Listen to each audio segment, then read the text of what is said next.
It's 2 a.m. on a cold October night in 1943, and German soldiers are huddled in their trenches along the Eastern Front, trying to catch whatever sleep they can between artillery barrages.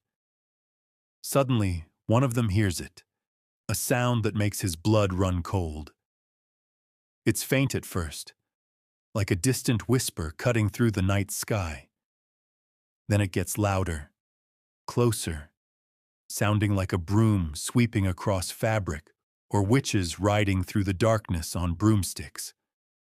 The soldiers scramble for their weapons, screaming a warning that strikes fear into every man within earshot. Nachthexen! Nachthexen! The night witches are coming, but these weren't witches at all. They were something the German High Command never saw coming, something that would become one of the most effective and feared bombing units of World War II. They were young Soviet women, most barely out of their teens, flying obsolete biplanes made of plywood and canvas, and they were about to rain hell from above. This is the incredible true story of the 588th Night Bomber Regiment, the Night Witches, and how a group of determined women proved that courage has no gender.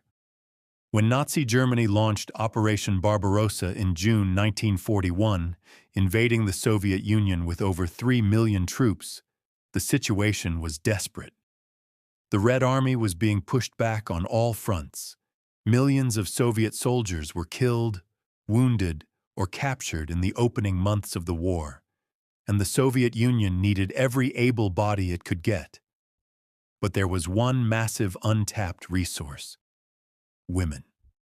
Enter Marina Raskova, a woman who was already a legend in Soviet aviation, the Soviet Union's version of Amelia Earhart, a record-breaking pilot who had become a national hero in 1938 when she, along with 2 other women, flew across Russia non-stop, covering over 6,000 kilometers. When their plane ran out of fuel and they had to make an emergency landing in the Siberian wilderness, Marina had parachuted out to lighten the aircraft, then survived 10 days alone in the frozen taiga before being rescued. She was only 26 years old, but already she was one of the most famous women in the Soviet Union. When war broke out, Marina was flooded with letters from women across the country, begging her to help them fight. They wanted to fly. They wanted to serve. They wanted revenge for what the Nazis were doing to their homeland. But the Soviet military establishment, like virtually every military in the world at the time, didn't want women in combat roles. They were fine with women serving as nurses or clerks, but pilots, bombers, fighters, absolutely not. Marina didn't take no for an answer and used her fame and her personal connection to Joseph Stalin himself to push for the creation of all-female aviation regiments. In October 1941, Stalin finally relented and signed the order, and the Soviet Union would form 3 all-female Air Force units: a fighter regiment, a dive bomber regiment, and a night bomber regiment. The response was overwhelming as thousands of young women volunteered, coming from universities, from factories, from farms. Some were already pilots or aviation students, while others had never been in a plane before, but were willing to learn. The selection process was brutal, and only the most dedicated, the most capable would make the cut. Of those who did, the ones assigned to the 588 Night Bomber Regiment were about to face challenges they never could have imagined. The women of the 588th were sent to Engels, a military airfield near Saratov, for training, and from day one, nothing was easy. First, there was the equipment problem. The Soviet military gave them uniforms, but they were all men's uniforms, sized for men. So the boots were too big, and the women stuffed them with newspapers or rags. The pants had to be taken in. Everything was oversized and awkward, but they made it work. Then there were the planes. And oh, the planes. The women of the 588th were assigned to fly the Polikarpov Po-2, a biplane that had been designed in 1928 as a crop duster and training aircraft. Let me put this in perspective. By 1942, most nations were flying modern all-metal fighters and bombers with speeds over 300 miles per hour, enclosed cockpits, radio communication, and advanced weaponry. The Po-2? It had a maximum speed of 94 miles per hour, an open cockpit that exposed the crew to freezing winds at altitude, no radio, no lights for night flying, no parachutes initially because there weren't enough to go around, and absolutely no defensive weapons. The plane was made of plywood covered in fabric that was so flammable that a single tracer bullet could set the entire aircraft ablaze. It could only carry 2 bombs at a time, each weighing about 100 kilograms, which had to be manually attached to the wings before each mission. To make matters worse, the plane had no brakes, so landing required ground crew to literally run alongside and grab the wings to stop it. This was the aircraft these women would use to bomb the most powerful military machine the world had ever seen. But here's the thing about the Po-2 that made it special, that made it perfect for what the Night Witches would do. It was so slow, so primitive, that it was almost invisible to the technology of the time. German radar couldn't pick it up because it flew too low and too slow. The planes were made mostly of wood and fabric, so they had a minimal radar signature anyway. German fighter planes, which had stall speeds faster than the Po-2's maximum speed, couldn't slow down enough to shoot them down without stalling and crashing themselves. The Po-2 could turn on a dime, could take off and land in tiny clearings, and was so quiet when the pilot cut the engine that it could glide in almost silently. What seemed like a death trap was actually a ghost plane, and the women of the 588 would turn it into a weapon of psychological warfare. By May 1942, after months of intense training, the 588 Night Bomber Regiment was ready for combat. They were deployed to the front lines in the North Caucasus region, where German forces were pushing deep into Soviet territory. Their commander was Major Yevdokia Bershanskaya, a veteran pilot who would lead the regiment with extraordinary skill throughout the entire war, never losing the respect or trust of her pilots. The Night Witch's mission was simple in concept, but terrifying in execution. Harass German positions throughout the night, every night, giving the enemy no rest, no peace, no sleep. They would fly multiple sorties each night, sometimes 8, 10, even 15 missions per pilot, taking off, bombing a target, landing, refueling, rearming, and doing it all over again until dawn. Their tactics were brilliant in their simplicity and utterly nerve-wracking in their execution. The Night Witches would fly in groups of 3. As they approached a German target, 2 planes would attract the attention of German searchlights and anti-aircraft guns, flying evasively, drawing fire, while the 3rd plane would cut its engine and glide silently to the target.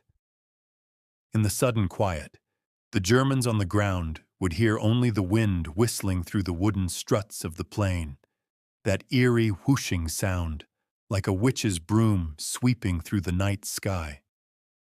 By the time they realized what was happening, the bombs were already falling. Then that plane would restart its engine and escape while another took its turn gliding in. They did this night after night, in all weather conditions, through rain, snow, and sub-zero temperatures. Remember, these women were flying in open cockpits, exposed to the elements. In winter, temperatures could drop to -30 or 40 degrees Celsius. The women would stuff newspapers under their uniforms for insulation, and still their faces would be numb with cold, their hands barely able to grip the controls. Frostbite was common. So was exhaustion, because they never stopped. While male pilots might fly 1 or 2 missions a night, the night witches were flying 8, 10, sometimes more. They would land, and while their planes were being refueled and rearmed, they would grab a piece of bread, maybe some hot tea if they were lucky, and then they were back in the air. The psychological impact on German forces was devastating. The constant harassment meant German soldiers couldn't sleep, couldn't rest, couldn't let their guard down for even a moment. The sound of those engines cutting out, that whisper of wind through the struts, became a sound of terror. German soldiers began calling them Nachthexen, the night witches, and the name stuck. The Germans were so desperate to stop them that they offered the Iron Cross to any pilot who could shoot down a night witch, the same medal they gave for shooting down a much more heavily armed and dangerous bomber. But shooting them down wasn't easy. The Po-2 flew low, often just above treetop level, making them hard to spot and even harder to hit. When German fighters did manage to get behind them, the night witches would dive down to just above the ground where the German fighters couldn't follow, or they would make tight turns that faster planes couldn't match without stalling. And because they flew in darkness without lights, they were nearly invisible. German searchlights would sweep the sky desperately, and anti-aircraft guns would fire blindly into the darkness. But more often than not, the night witches would slip through. The women developed incredible skill and almost supernatural awareness. They learned to navigate by the stars, by the faint outline of rivers and forests below, by memory. They could sense when a searchlight was about to find them and would bank away at the last second. They could feel the vibrations of anti-aircraft fire and know how close it was. This wasn't just flying. This was an art form, a dance with death that they performed every single night. Now let me tell you about some of the women who made this possible. Because this wasn't just about flying planes. It was about extraordinary individuals doing extraordinary things. There was Nadezhda Popova, who flew 852 missions during the war, more than almost any other pilot in the regiment. She once had her plane shot up so badly that there were 42 bullet holes in it, and she still managed to fly it back to base. On another occasion, her plane caught fire mid-flight, but she held steady, dropped her bombs on target, and then managed to land the burning aircraft before jumping out. She was 19 years old when she started flying combat missions. Then there was Irina Sebrova, who flew 1,008 missions, becoming one of the most decorated pilots of the entire war. Or Yevgenia Zhigulenko, who survived being shot down twice and kept flying. There was Katya Ryabova and Nadia Popova, who became a legendary pilot-navigator team, flying together for years, trusting each other completely in the darkness. The bond between pilot and navigator was sacred, because in that tiny cockpit, flying through the night with enemy fire all around, they only had each other. The navigator would sit in the rear cockpit with maps, a stopwatch, and sometimes just her intuition, calling out directions to the pilot, calculating wind speed and distance, identifying targets in the darkness below. If the pilot was the artist, the navigator was the mathematician, and both had to be perfect or they would both die. The conditions they faced went beyond just combat. These women dealt with discrimination and doubt from male soldiers who didn't think they belonged. When they first arrived at the front, male mechanics refused to service their planes. Male pilots mocked them. Male commanders tried to have them reassigned to non-combat roles, but the night witches proved themselves through sheer performance. After just a few weeks of operations, the complaints stopped. After a few months, the respect started. By the end of the war, the night witches were legendary, and male soldiers considered it an honor to serve alongside them. They proved that women could not only fight, but excel in one of the most demanding roles in the military. But that respect came at a terrible cost. 23 women of the 588th Night Bomber Regiment died in combat. 23 young women who had volunteered to fight for their country, who had trained through impossible conditions, who had flown mission after mission into enemy fire, were killed. Some were shot down by anti-aircraft fire. Some collided in the darkness with other planes. Some crashed due to mechanical failure or exhaustion. Each death was devastating to the regiment because they weren't just comrades. They were sisters, friends, people who had lived together, trained together, faced death together every single night. One of the most tragic losses was Katya Ryabova and Vera Belik in August 1943. They were on their fourth mission of the night when a German fighter finally caught them. The plane burst into flames instantly. They could have bailed out, could have tried to save themselves. But they held steady long enough to drop their bombs on the target, and then the plane went down. Both women were posthumously awarded the Hero of the Soviet Union, the highest honor the country could give. Or consider the story of Eugenia Rudneva, a brilliant navigator and astronomer who had been studying at Moscow University when the war started. She flew 645 combat missions, and her precision in navigation was legendary. She could guide her pilot to a target in complete darkness with no instruments except her maps, stopwatch, and calculations. In April 1944, during the battle for Crimea, her plane was hit by anti-aircraft fire. She was killed instantly, just 23 years old, her dreams of studying the stars cut short by a piece of shrapnel in the darkness over a battlefield. These losses haunted the regiment, but they never stopped flying. In fact, they flew harder, as if every mission was a tribute to the friends they had lost. The Night Witches participated in every major Soviet offensive from 1942 onwards. They were at Stalingrad, flying night harassment missions against German positions while the city burned below them. They were at the Battle of the Caucasus, bombing German mountain troops trying to capture Soviet oil fields. They were at the Battle of Kursk, the largest tank battle in history, where they bombed German armor and supply lines relentlessly. They were at the liberation of Poland, of Romania, of Hungary. They flew through the final assault on Berlin itself, their little Po-2 biplanes somehow surviving to see the end of the war.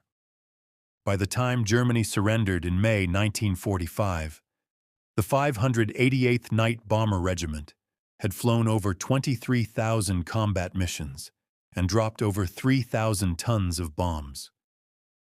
23 of their members had been killed in action, but 30 of them were awarded the Hero of the Soviet Union Medal, the highest honor in the country. They had started the war as an experiment, as women who weren't supposed to be able to fight, and they ended it as legends. After the war ended, these women faced a strange and difficult transition. They had spent years flying combat missions, facing death every night, living on the edge of human endurance, and now suddenly it was over. Many struggled to adjust to peacetime. Some continued in aviation, becoming test pilots or flight instructors. Others returned to their studies, finishing the degrees they had abandoned when they volunteered. Some got married and had families, though many found it difficult to relate to people who hadn't experienced what they had experienced.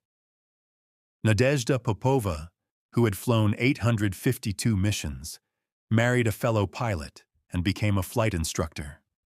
She lived until 2013, spending her final decades telling the story of the Night Witches, making sure the world would never forget what they had done.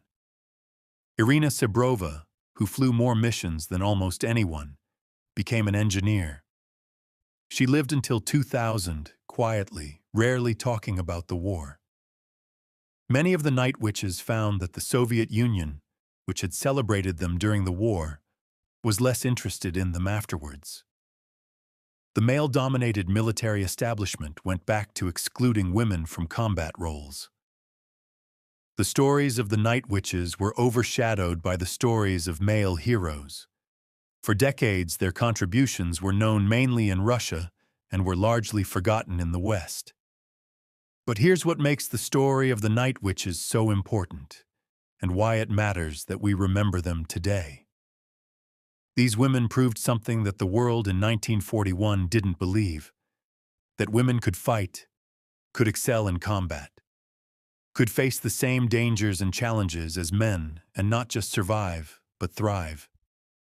They did this not by being given the best equipment or the easiest missions, but by taking the hardest missions with the worst equipment and succeeding anyway.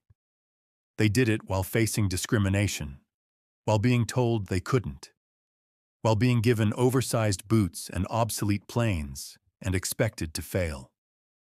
And they didn't just succeed. They became one of the most effective bombing units on the Eastern Front. They dropped more bombs, flew more missions, and caused more damage than units with better planes, better equipment, and more support. They did it through skill, courage, determination, and an absolute refusal to give up. The Germans feared them, the Soviets respected them, and history should never forget them. These were teenagers and 20-somethings, many of whom had never even been in an airplane before 1941, who transformed themselves into warriors of the night. They flew through darkness and fire, through storms and anti-aircraft barrages, through cold that should have killed them and exhaustion that should have grounded them, and they kept flying because their country needed them and because they refused to let anyone tell them they couldn't. So the next time you hear someone say that women can't fight, or that women don't belong in combat roles, or that women aren't tough enough or brave enough, remember the night witches. Remember Nadezhda Popova with her 852 missions. Remember Irina Sabrova with her 1008 missions. Remember Katya Ryabova and Vera Belik dropping their bombs even as their plane burned around them. Remember Eugenia Rudneva navigating by the stars. Remember the 23 who died and the hundreds who survived. Remember that these women flew obsolete biplanes made of plywood and fabric into the teeth of the German war machine and won. Remember that German soldiers, hardened veterans of the Eastern Front, who had faced Soviet tanks and artillery and infantry charges, were terrified of the sound of a little crop duster biplane gliding through the darkness. Remember the night witches, and remember that courage has no gender, that bravery knows no boundaries, and that sometimes the most dangerous warriors come in forms the enemy never expects. These young women, given the worst planes in the Soviet Air Force, became ghosts in the night, became legends, became heroes who changed the course of the war and proved once and for all that women belong anywhere they choose to be, even in the cockpit of a bomber over enemy territory in the darkest hours of the night.